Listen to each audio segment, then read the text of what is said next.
presented by Mathli Express Music.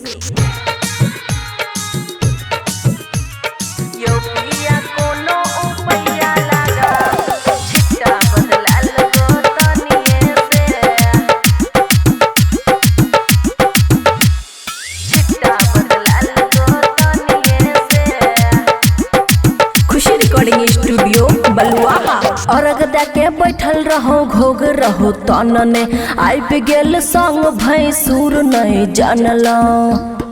यो सुनु ना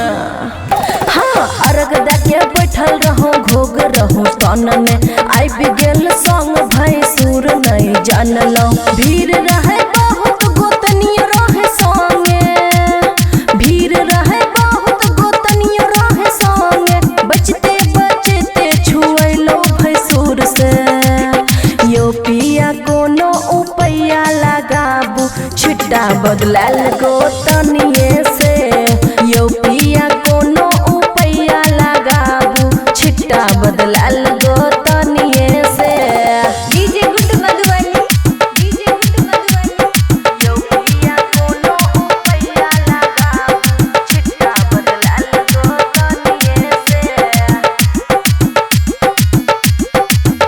हे यो अरग के हेरा फेरी भेल बुझै छी कि नहीं हम की कहै छी हेतै बेकार हमर छठ पर्व कैल सुनू ना अरग के हेरा फेरी भेल हेतै बेकार हमर छठ पर्व कैल दौरा नहीं अनबै छोटी मई गोसे सुनू ना दौरा नहीं अनबै छोटी मई गोसे बचाव पिया हमरा अपराधी से तो पिया कोनो उपैया लगाबू छुट्टा बदलाल गोतनिए से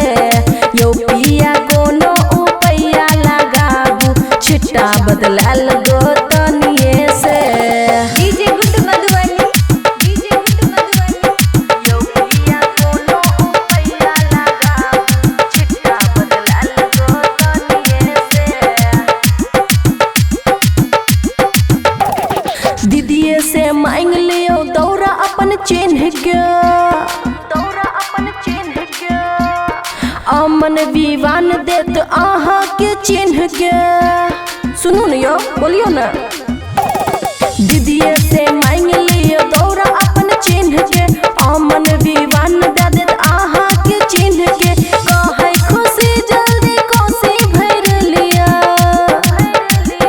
कहे खुशी जल्दी कोसी भर लिया मैया दुख दूर करते बाझिन के